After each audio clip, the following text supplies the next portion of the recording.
In this video, I want to talk about how I was able to drive my Jeep Wrangler for free and even turn a profit on it, making over $1,000 driving a really fun truck, SUV, Jeep, whatever you want to call them, whatever you want to classify them.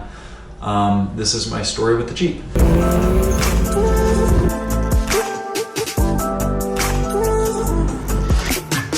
So it started out with me in Colorado. That's where I was living at the time. I had some family in Fort Collins, other family in Denver. I'd always been attracted to Boulder.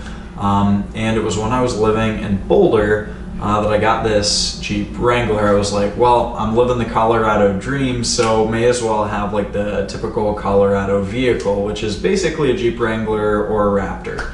I've had both, we'll flex. Anyway, I had a different vehicle at the time that I was just dailying and ended up stumbling upon this. I don't remember if it was that I saw it online and then it was at a Target parking lot, or that I saw it in the Target parking lot and then found it online and got the person's contact info from there.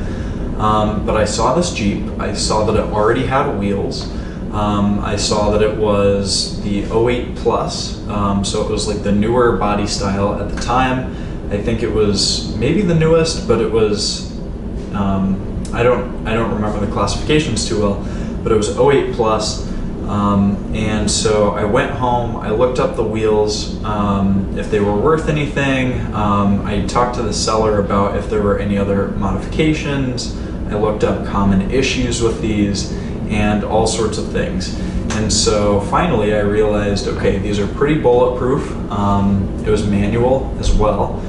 So as long as the clutch was good, which I knew how to test for, all the synchros felt nice, and the engine was solid, then there weren't really too many issues or bugs, unless you were just like, if you supercharged it or you were banging off rev limiter or just putting it through the extremes, like off-roading it. That was the thing that I had to look out for. And then in Colorado, there's not too much rust, and so I wasn't too worried about that, which was great.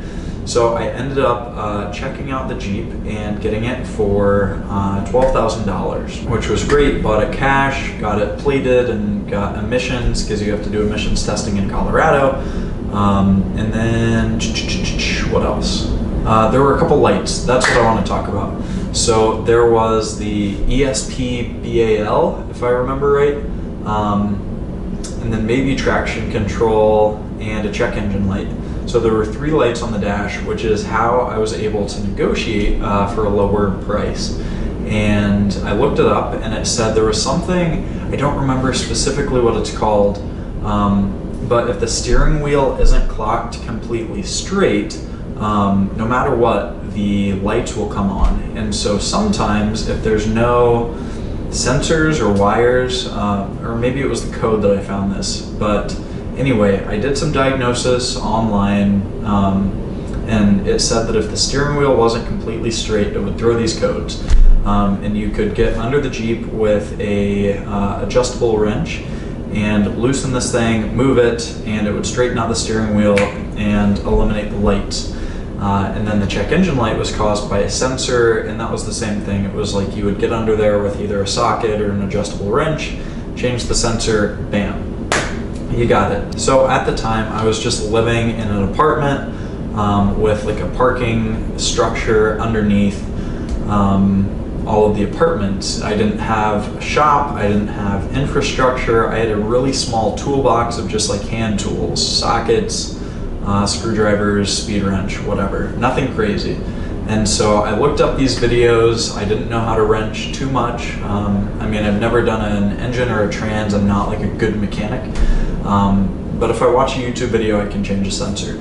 So I had the tools to do that and change those things, fix those things all on my own, by myself. And so I really had no expense in the Jeep other than paying for fuel, paying for insurance, and now I had a trouble-free Jeep. No check engine light, no lights on the dash, good transmission, it shifted well, the engine was reliable, and I was able to go off-roading and take it on cruises and do all of these different Jeep things around Boulder. So if you're familiar with where Boulder is, if you go to the east, you'll be going to like the city, to Denver, to where it's more flat. And then if you head west, you're going up into the mountains, like you shoot right there.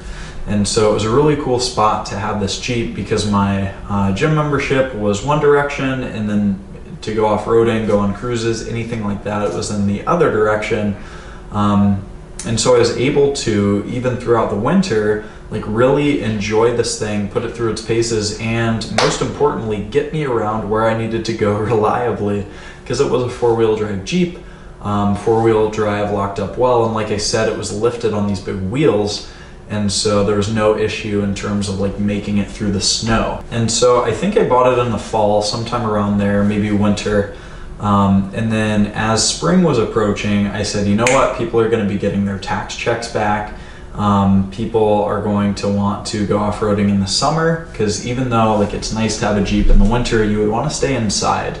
And so people are going to want to go outside, go off-roading in the spring, take the doors off, have fun. It's an all-season vehicle. But I decided to sell it in the spring, especially because I got bit with the bug of wanting a sports car, of something fast, of something more fun. So I ended up getting a bike and a C7 Corvette and all sorts of stuff after that.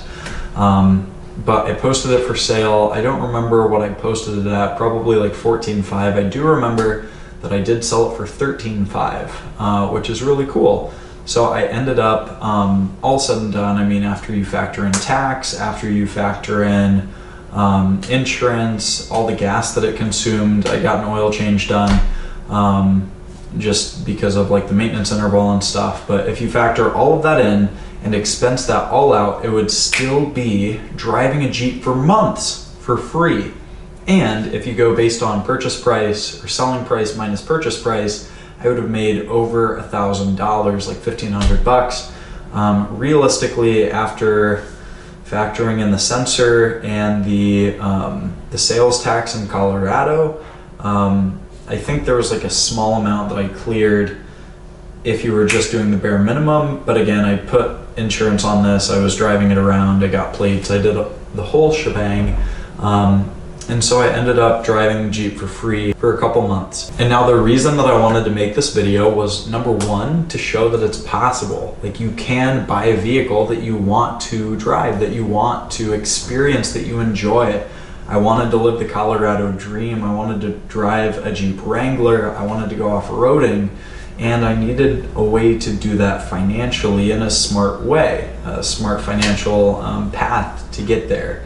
And leasing a brand new Wrangler or buying one, a different one that was maybe at market value, that didn't have anything wrong with it, or someone marketed it really well, wouldn't be the way to get there. Instead, I was able to buy something under market value because of poor marketing and because of some really minor issues that I was able to fix in a weekend, and then capitalize on putting up really good photos when I went to sell it, and not holding it for too terribly long. I was able to make money on it. So number one is to show you that it's possible, and number two is to talk about how Jeeps specifically, if you're watching this and you've made it to this point, then you're probably interested in owning a Jeep.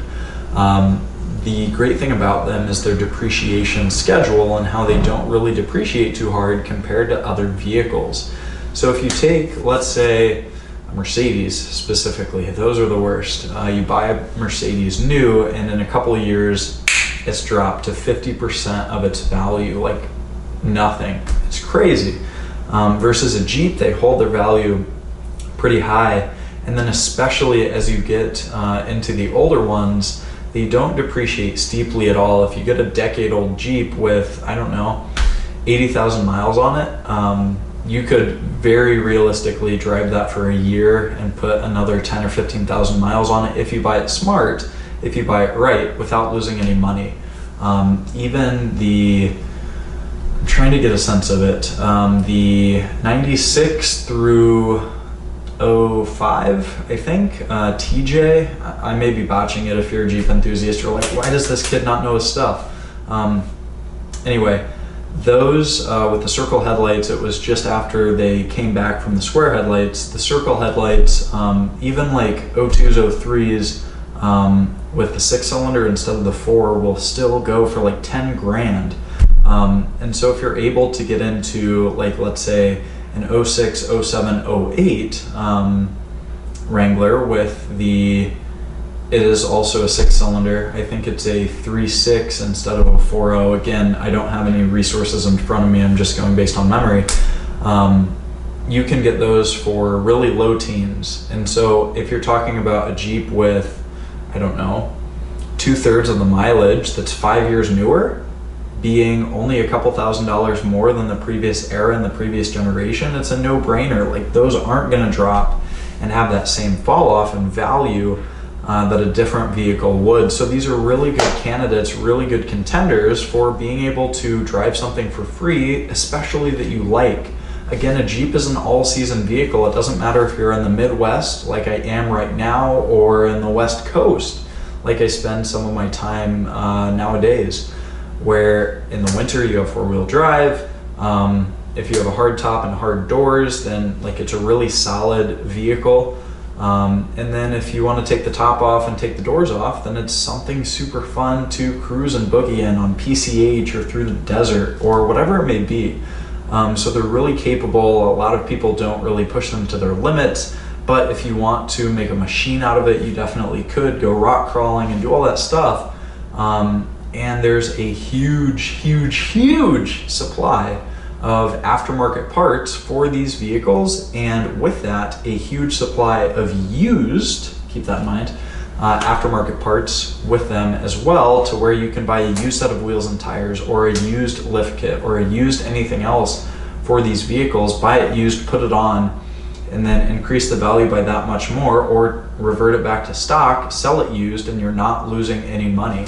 That's something that I go over in the program that I have that's linked down below, like really breaking down how to make money with vehicles and how to drive for free, the nitty-gritty, the details on how to do that. So if you want a breakdown of that, if you want a deep dive into how to drive for free or how to make money with your next vehicle, whether that be a Jeep or something else, then there is a link down below with coupon code Jeep Wrangler to get you a little bit of savings if you want to get started today. So I think that's really it for this video. Hopefully you liked it. If you did, give it a like, drop a comment down below telling me what you thought. Are you interested in getting a Jeep? Do you like these sit-down style videos where I talk about what vehicles I have? And really anything else you want to throw down in the comments, feel free to drop it down below. Subscribe to the channel wherever it is to stay up to date with future videos. And with that in mind, I will see you on the next one. Peace.